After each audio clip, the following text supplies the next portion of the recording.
Je partage cette vidéo pour vous expliquer à quel point l'univers, la Terre et les astres sont intéressants. Alors, je commence ici par la Terre avec ses plaques tectoniques. L'échelle est de 1 mm pour 64 km. Ce qu'on voit ici, c'est l'Antarctique, par en dessous. Tout ce qui est bleu, ce sont les frontières des plaques. Et tout ce qui est en rouge, c'est des frontières, mais d'écartèlement, c'est-à-dire qui génèrent du produit. Si on regarde ici, par exemple,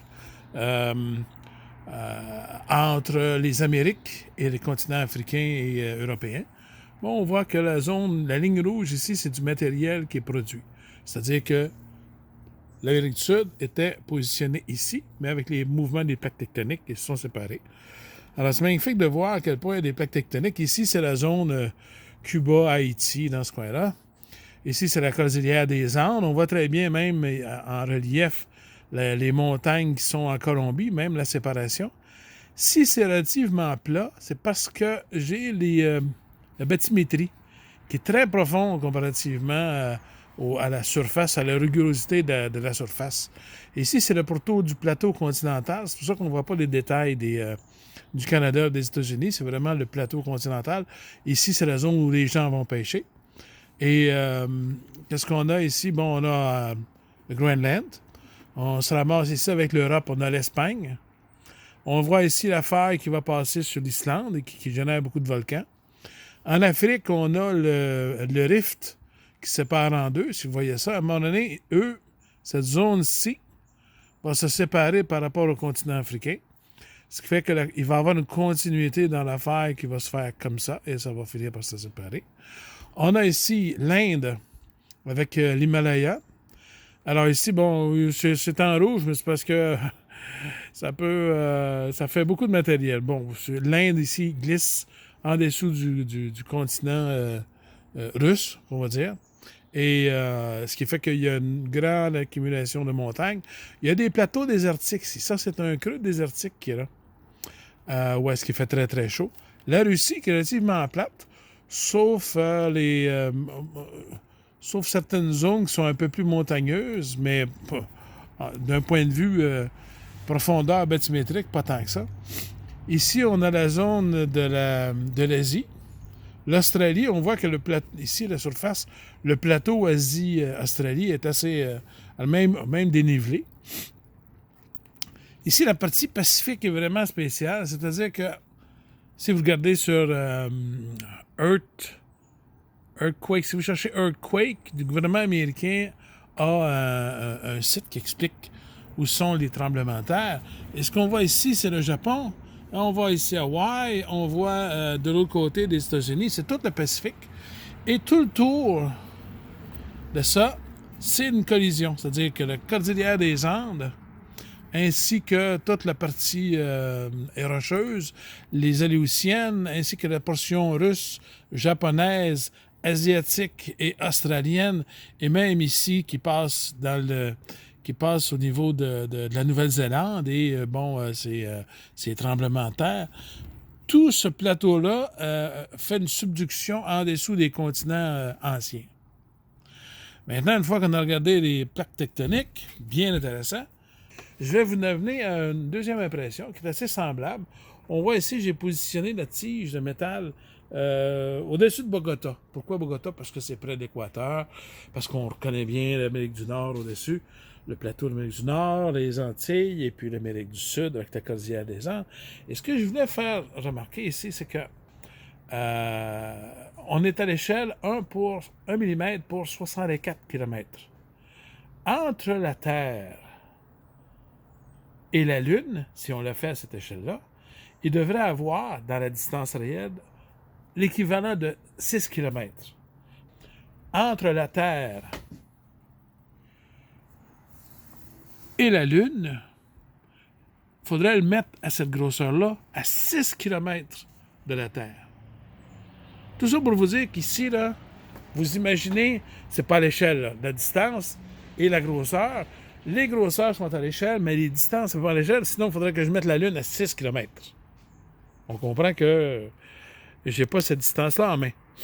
Mais l'idée, c'est qu'ici, on a imaginé un astronaute à Cap Canaveral qui démarre et qui fait l'orbite autour de la Terre.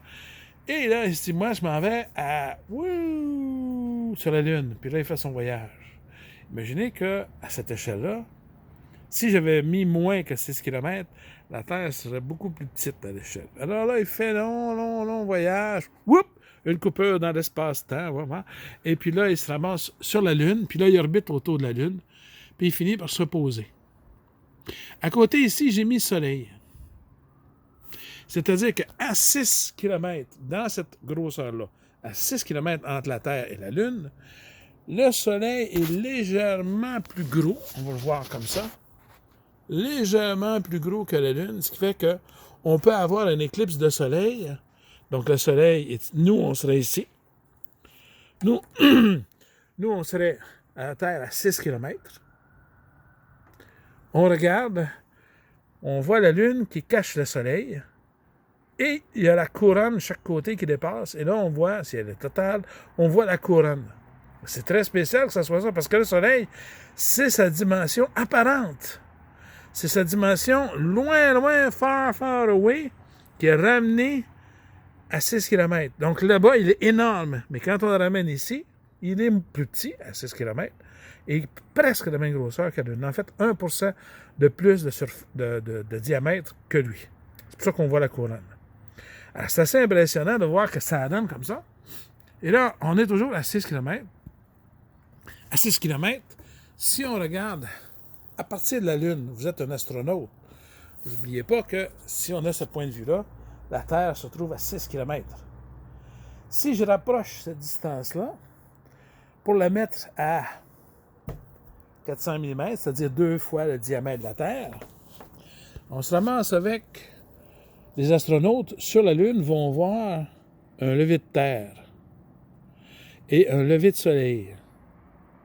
Le Soleil, c'est la petite boule, l'apparence de la petite boule. Le Soleil est beaucoup plus gros que ça. Mais si on rapproche, l'apparence du Soleil va être petit et l'apparence de la Terre va être énorme comparée au Soleil.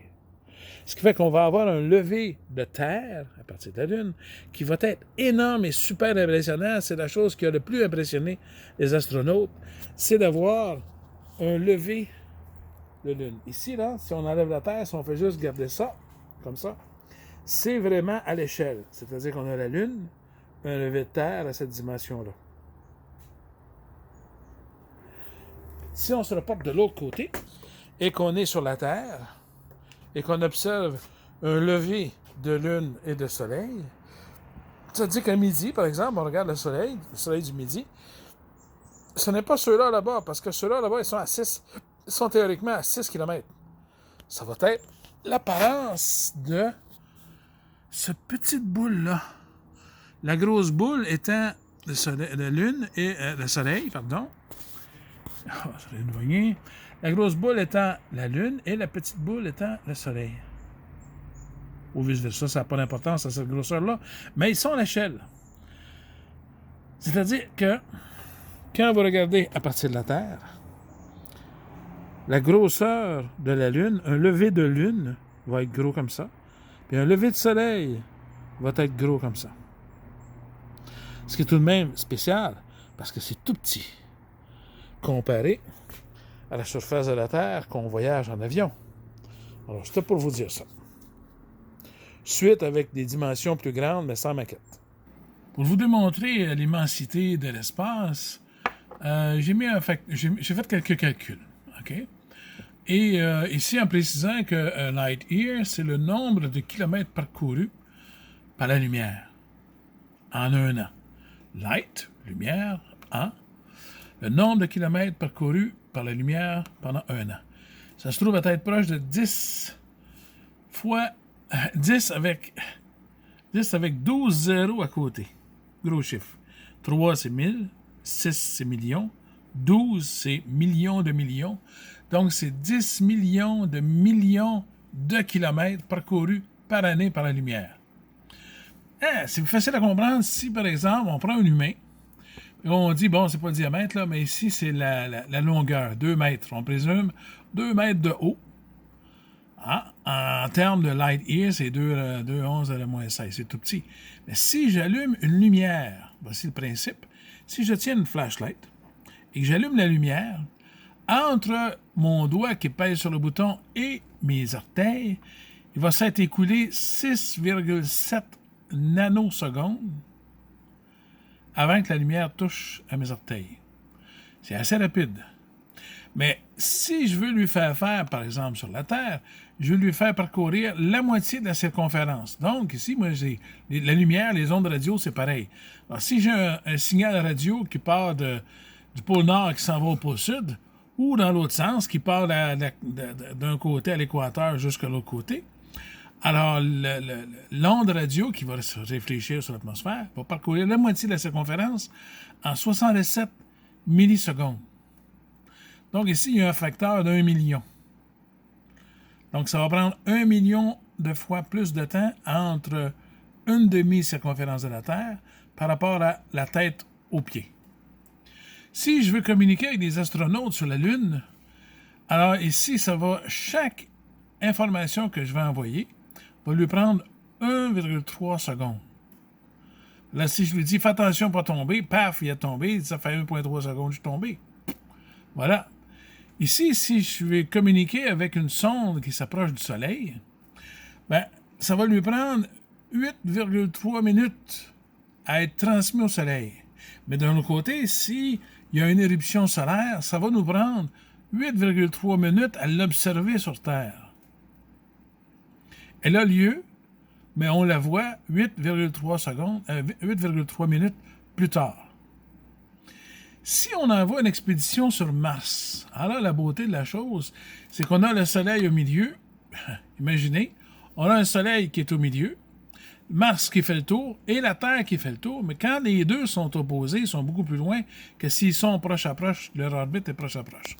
Alors, ce qui fait que entre le Soleil et Mars, ça prend 13 minutes au signal à se transmettre. Donc, si je suis sur Mars, qu'il y a une éruption solaire, je vais le savoir 13 minutes plus tard. Si les Mars et la Terre sont proche à proche, c'est-à-dire que la distance de 8,3 minutes entre la Terre et le Soleil, ça va être 13 minutes moins 8,3 minutes. Donc ici, si la Terre et Mars sont proche à proche, ça va prendre beaucoup moins de temps. Mais s'ils sont à l'opposé du Soleil, donc la Terre sur un côté et le Mars sur l'autre avec le Soleil au milieu, ou presque, ça va prendre 13 minutes plus 8,3 minutes. Ce qui fait que les gens qui habitent sur Mars, tout dépendamment de la saison orbitale, vont avoir quelque chose comme 5 minutes ou 21 minutes. Entre l'envoi, si je veux émettre si je veux demander quelle heure il est sur Mars, je vais avoir la réponse dans 26 minutes. Si j'ai un Land Rover sur Mars, télécommandé à partir de la Terre, ça me prend 26 minutes pour savoir qui s'est déplacé. J'envoie le signal, 13 minutes, et il m'envoie la caméra qui me dit qu'il est déplacé. C'est 26 minutes total.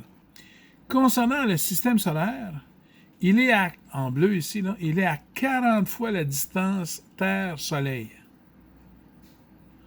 Donc, si vous prenez la Terre, le Soleil, vous faites 40 fois cette distance-là et vous avez les fins fonds du système solaire, là où est-ce que la pression du vent solaire empêche les radiations et les particules à haute énergie de pénétrer puis de se rendre jusque dans le système solaire. Et après ça, il reste l'atmosphère pour encore nous protéger. Entre le fin fond du système solaire et nous, ça prend 5,5 heures pour recevoir une photo qui aurait été prise au fin fond du système solaire. Voyager 1, lui, a été envoyé pour sonder les fins fonds, aller cueillir des informations sur le fin fond de l'univers, au-delà du système solaire. En 2018, je crois, il était à 144 fois la distance Soleil-Terre. Et s'il prend une photo, on va la voir le lendemain. 24 heures plus tard. 20 heures plus tard, c'est proche du lendemain si on dort un peu. Entre tout ça, c'est pas mal le vide. Si on regarde l'étoile la plus proche, à l'intérieur de la galaxie, L'étoile la plus proche de notre Soleil à nous, le nearest star, se trouve à 272 000 Terre-Soleil de distance. Ça veut dire que si on regarde l'étoile la plus proche, n'oubliez pas que le Milky Way, la Voie lactée, est composée de milliards d'étoiles. Mais la plus proche de nous, si on regarde au télescope, la lumière qu'on voit, c'est celle qui s'est déroulée il y a 4,3 ans.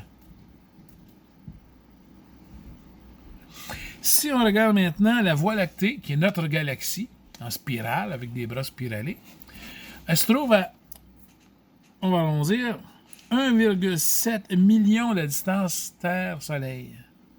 Ça prend 265 siècles, je dis bien 265 siècles, pour observer le moindre changement qui peut survenir au cœur de la galaxie. Parce qu'on est pas mal sur le bord, nous. Mais si on regarde la galaxie la plus proche, pour vous montrer à quel point c'est vide, on voit la Voie lactée quand on regarde le ciel. Mais si on regarde la galaxie la plus proche, qui est difficile à voir, là, ici, là, je vous laisse lire le chiffre, là, parce que ça, c'est des milliers, des millions, des milliards. 160 milliards de fois la distance Terre-Soleil. En années-lumière, c'est 250, si vous aimez mieux. Ça prend 2500 millénaires, 2,5 millions d'années pour observer la galaxie la plus proche. Fait que s'il y a une collision entre deux astres dans la galaxie la plus proche, la galaxie près de chez vous, ça va prendre 2,5 millions d'années pour l'observer. La lumière que vous allez recevoir de la collision va dater de 2,5 millions d'années. Alors, si vous voulez aller dans une planète, dans la galaxie la plus près de chez nous, il va falloir nous endormir parce que 2,5 millions d'années, il y a des chances qu'on subisse l'extinction. Alors, c'était, pour résumer, la dimension et le vide et la petitesse de nous-mêmes, parce que toutes les distances qui sont ici sont en années-lumière, mais ici, en années-lumière, le 2 mètres, c'est très, très, très, très petit. Très minuscule.